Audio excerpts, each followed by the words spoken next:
ధర్మరక్షణ కోసం, అధర్మాన్ని శిక్షించడం కోసం. అందుకు రామచంద్రమూర్తిని ప్రార్థించాలి మనం. ప్రస్తుతం భారతీయులమైన మనం బాగా అర్థం చేసుకోవాల్సిన విషయాలు చాలా ఉన్నాయి మనకి. సనాతన ధర్మం భారతదేశానికి ప్రాణం. రేపు స్వామి వివేకానంద పుట్టినరోజు, చాలా మంది తెలుసు. ఈ సనాతన ధర్మమే భారతదేశానికి ప్రాణమని, ఈ ధర్మంగాని పోతే భారతదేశాన్ని మనుగడ కష్టమని ఆనాడు చెప్పాడు ఆయన.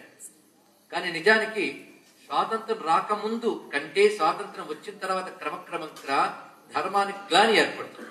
ఈ గ్లానికి కారణం ఏమిటి అంటే ధర్మం పట్ల హిందువులకు అవగాహన లేదు. ఇది కాపాడుకోవాలనేటటువంటి బుద్ధి కూడా తగ్గిపోతుంది. ఇతరులు వాళ్ళ మతం పట్ల ఉన్న నిష్ఠ హిందువులకు లేదు. అవునా లేదు మీ అందరికీ తెలుసు. ఏదైతే ఏం పోయిందని వీడంటాడు, వాళ్ళన్నారు. వాళ్ళు దేశాలను ఆక్రమించాలి, పాలించాలి అనుకుంటున్నారు. మనందరితో కలిసి ఉందాం అనుకుంటున్నాం, ఇది మంచిదే. కానీ మేమే పాలించాలి, మీరు ఉండకూడదు అనుకున్న వాడితే కలిసి ఎలా ఉంటాం? అందరం కలిసే ఉందాం. కానీ హిందూ ధర్మానికి దెబ్బ తగిలే పరిస్థితులు మాత్రం రాకూడదు. దీన్ని మనం రక్షించుకోవాలి. పైగా మన చోట ఉంటూ మన హిందువులుగానే పుట్టినప్పటికీ హిందువులుగా యాగాలు చేసుకుని, యజ్ఞాలు చేసుకుని పదవుల్లోకి వచ్చి ఆ తర్వాత హిందూ మతాన్ని దెబ్బతీయాలని హిందూ మత శత్రువుడితో చేతులు కలిపి భయంకరమైన అసుర శక్తులు కూటములుగా మారి ఉన్న కాలంలో ఉన్నాం మనం. అవునా లేదా మీ అందరికీ తెలుసు. ప్రజాధనాన్ని అన్యులకు వినియోగించడానికి బరి తెగించి ప్రకటిస్తున్నారు పాలకులు. ఎందువల్లంటే హిందువులు ఏకం కారు. ఎప్పటికీ వీళ్ళను ఏకం చేద్దామని ప్రయత్నిస్తే మనకు అధికారాలు దక్కవని వాళ్ళకి తెలిసిపోయింది. ఇలా ఉంటూ ఉంటే ధర్మానికి సరైన పాలకుడు, ధర్మానికి సరైన రక్షకుడు లభిస్తాడు. కొన్నాళ్ళకి తర్వాత తరాలకు హిందూ ధర్మం మిగులుతుందా? సనాతనమైన హిందూ ధర్మంలో ఆచారాన్ని మంట కలుపుతూ కేరళలో అంతగా హిందువులు ఉద్యమాలు చేస్తున్నా వాళ్ళని ఎప్పటికప్పుడు బంధిస్తున్నారే తప్ప న్యాయం దొరకడం లేదు. కారణం అక్కడున్న నాస్తిక ప్రభుత్వాల కారణంగా ఇతర మతాల ప్రోద్బలించింది. ఇలాంటి సమయంలో అదేదో కేరళకి పరిమితం అనుకోవద్దు. కాలికి దెబ్బ తగిలిందంటే నీ శరీరానికి దెబ్బ తగిలిందని అర్థం. అక్కడెక్కడ ఒక ప్రాంతానికి దెబ్బ కాదు, హిందూ మతాన్ని దెబ్బతీయడానికి ఒక భయంకరమైన కుట్రలో భాగం. ఇలా ఎన్నెన్నో జరుగుతున్నాయి మనకి. ఇలాంటి సమయంలో సనాతన ధర్మ పరిరక్షణ కోసం, భారతదేశ క్షేమం కోసం మనం చేయవలసిన బాధ్యత ఒకటి ఉన్నది. అది రాజకీయ పరంగా, పార్టీల పరంగా మనం మాట్లాడకూడదు, మనకు అక్కర్లేదు. కానీ ధర్మం గురించి మనం మాట్లాడాలి. మన యొక్క ధర్మం అది. మన ధర్మాన్ని మనం రక్షించుకోకపోతే ఎలాగా? ఈ తపన కలిగింది. అందుకే మనం భగవంతుని గురించి వినేవాళ్ళం, ఒళ్ళోకి వచ్చేవాళ్ళం దండం పెట్టి వెళ్ళిపోవడం కాదు. ఈ ధర్మం నిలబడాలని కోరుకోవాల్సిన బాధ్యత మనందరికీ ఉన్నది. దానికి మన వంతు కర్తవ్యం ఏమిటి అంటే మనం రాజకీయాల్లోకి చేరక్కర్లే. రామచంద్రమూర్తిని ప్రార్థించాలి. ప్రార్థిస్తే భగవంతుడు తప్పకుండా వింటాడు. అసలైన బలం తపో బలం. మనందరం కలిసి భగవంతుని ప్రార్థించాలి. దేవతలు, ఋషులు ప్రార్థిస్తేనే విష్ణువు కదిలి వచ్చాడు. ఆయన రాముడైనా ఒకటే, రావణుడుగుడైనా ఒకటే. ధర్మం లోకానికి కావాలి కానీ భగవంతునికి అక్కర్లేదు. తెలుసుకోండి, ఆయనకి అన్నీ ఒకటే. లీలామూర్తి దేనిగా అంటాడు. కానీ ధర్మరక్షణ కోసం నువ్వు పిలవాలి. దేవతలందరూ పిలిస్తేనే జగన్మాత దుర్గ వచ్చింది. దేవత ఋషులు ప్రార్థిస్తేనే నారాయణుడు రాముడై, కృష్ణుడై, నరసింహుడై వచ్చాడు. ఇప్పుడు ఈ క్షిప్ర గణపతి సమీపంలో మనందరం ఆ పరమాత్మ, ఆ రామచంద్రమూర్తి కథ చెప్పుకుంటూ స్వామి సనాతన ధర్మాన్ని రక్షించు, మా ధర్మానికి దెబ్బ తగులుతున్నా మేము పట్టించుకోనటువంటి మొద్దుబారుడు బుద్ధులమైపోయాం, మాకు స్పందన ఉండదు, మాకు మా ధర్మం మీద గౌరవం లేదు, ఇప్పుడు కలుగుతుంది, కలిగించవయ్యా, ఈ ధర్మం రక్షించవయ్యని ప్రార్థించాలి. దానికోసం పూర్వం నిన్ననే చెప్పుకున్న విశ్వామిత్ర వారు యజ్ఞం చేశాడు లోకక్షేమం కోసం. మనమేం చేస్తున్నాం? ముప్పొట్లో తింటున్నాం, గుళ్ళు గోపురాలకు వెళ్తున్నాం, ప్రసాదాలు పుచ్చుకుంటున్నాం, ఏదో మొక్కుబడిగా కొంత హుండీలు వేస్తున్నాం. అయిపోయింది మన ధర్మం. ఏది చేతకాకపోతే దేశం కోసం, ధర్మం కోసం 7 అన్నారు సద్గురు శివానందమూర్తి గారు. అది చేయట్లేదు. కానీ రామచంద్రమూర్తిని మనం ప్రార్థించడం కోసం గురువుల ప్రేరణ మేరకు ఒక చక్కని ప్రణాళిక వేయడం జరిగింది. అది రామాయణ పారాయణం చేసిన వాడికి, దేశానికి, ధర్మానికి కూడా రక్ష, మూడింటికి రక్షణ.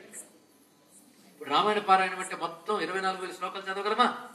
దానికి ఒక చక్కటి సులభోపాయం ఏంటంటే, రామాయణంలో బాలకాండలో వాల్మీకి నారదుడు రామాయణం చెప్తాడు మొట్టమొదట. కొద్ది శ్లోకాలే. ఆ రామాయణం మొత్తం ఉందండి అందులో. అది సంక్షిప్త రామాయణం కాదు, రామాయణ మంత్రం. అది ఉపదేశం పొందాడు నారదుడి ద్వారా వాల్మీకి. అందుకే దానిని కానీ మనం పారాయణ చేస్తే సంపూర్ణ రామాయణ పారాయణం చేసిన ఫలితం లభిస్తుంది. మంత్ర ప్రభావం చేత పారాయణ చేసిన వాడికి ఆయురారోగ్య ఐశ్వర్యాలు లభించడమే కాకుండా ఇంటిల్లిపాదికి క్షేమం కలుగుతుంది. అది దేశ ధర్మాల కోసం ఆ పని చేయాలి.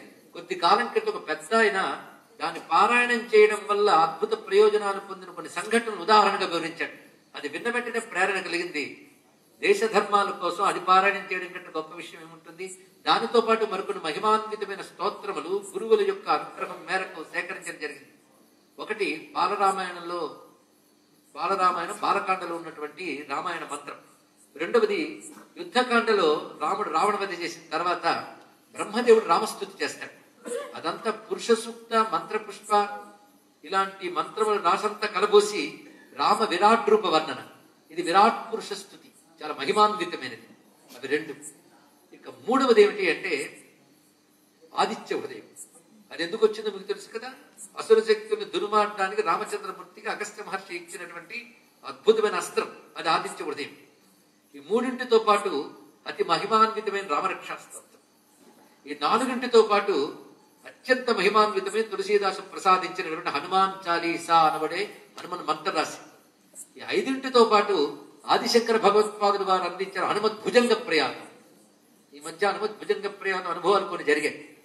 అయితే వీటన్నిటిని కలిపి 6 స్తోత్రాల సంపుటి ఒకటి దేశ ధర్మాల కోసం ఋషిపీఠం విడుదల చేసింది. ప్రతి వారు వారి వారి గృహాలలో పారాయణ చేయవచ్చు, సమూహంగా కలిసి పారాయణ చేయవచ్చు. రోజు ఇంత చేయలేం కదా. అప్పుడు కేవలం రామరక్షా స్తోత్రం హనుమాన్ చాలీసా రోజు చదువుకుని వారానికి ఒక్కరోజు ఆదివారం గ్రహశాస్త్ర ప్రకారంగా సూర్య భగవానికి రామునికి ప్రీతిపాత్రం. అందుకే ఆదివారం ఇది చెయ్యడం అనేది ఒక నియమంగా మనం పెట్టుకోవాలి. అది ఎప్పుడు ప్రారంభిస్తారు అంటే మన అదృష్టవశాత్తు రామకథ జరుగుతున్న ఈ సందర్భంలో ఎల్లుండి ఒక అలభ్య యోగం వచ్చింది. అలభ్య యోగం ఆదివారం సప్తమి కలిసింది. అది అలభ్య యోగం. అలాంటి సమయంలో కానీ సాధన చేస్తే సిద్ధి గొప్పగా ఉంటుంది. ఇక్కడ ఉన్నవారు వారి వారి ఇళ్లలో చేయవచ్చిన కాదన్న గాని సమూహంకి శక్తి ఉంటుంది కనుక ఆ రోజు ఉదయం 10 గంటలకు నాపై రామునిపై రామాయణంపై దేశంపై ప్రేమ ఉన్నవారైతే తప్పకుండా ఉదయం 10 గంటలకు ఇక్కడ సమావేశమై మీరందరూ పారాయణ చేయవలసినదిగా నా కోరిక. టిఫిన్లు చేసి రావచ్చండి, తప్పేం లేదు. మరి కడుపులు మార్చుకు రావచ్చు. కానీ వచ్చేటప్పుడు మాత్రం 10-12 మార్లు నోరు పుక్కిలించుకుని వీలైతే మంచి వస్త్రం, నూతన వస్త్రం లాంటివి కట్టుకుని, చుడిదారులు వగేరాలు వద్దండి. మగాళ్ళు ప్యాంట్లు వదిలేసి, ప్యాంట్లు కాకుండా సంప్రదాయ వస్త్రాలు ధరించి పొట్టు పెట్టుకుని చక్కగా ఇదే ప్రాంగణంలో గణపతి దగ్గర కూర్చొని సంకల్ప సహితం, సంకల్పం కూడా ఏర్పాటు చేసింది ఋషిపీఠం. దీనిని మీరు అందరూ కూడా చేయవలసిందిగా కోరిక. నేను వచ్చి చేయించాలి నా ముందుగానే, ఆ సమయంలో నేను వేరే ప్రత్యేక అనుష్ఠానంలో ఉంటున్నాను ఈ విషయమే. కాబట్టి ఇక్కడ మీరందరూ చేయవలసిందిగా నా కోరిక. నా మాట తీసేయరని ఒక నమ్మకం. అయితే ఇక్కడ ఋషిపీఠం వారు దీనికి పూనుకుని పుస్తకాలు ఏర్పాటు చేశారు, మీరు తీసుకోవచ్చు. అదేవిధంగా ఇక్కడ ఆదివారం అఖిల దేవతార్చన అనే ఒక పుస్తకాన్ని కూడా అంకురార్పణ చేయడం జరిగింది. అంటే ప్రతి ఆదివారం నా నివాసమైన సాకేత్లో, నా వారైన సాకేత్ వాసుల్లో కొంతమంది అయినా ఇక్కడికి వచ్చి కూర్చుని చేయాలని నా కోరిక. కొద్దిమంది చేస్తే అంత ఫలితం ఉంటుందండి అంటే ఒక్కడు నిప్పు పెట్టినా బొమ్మంతా దగ్గర పెట్టినట్టు.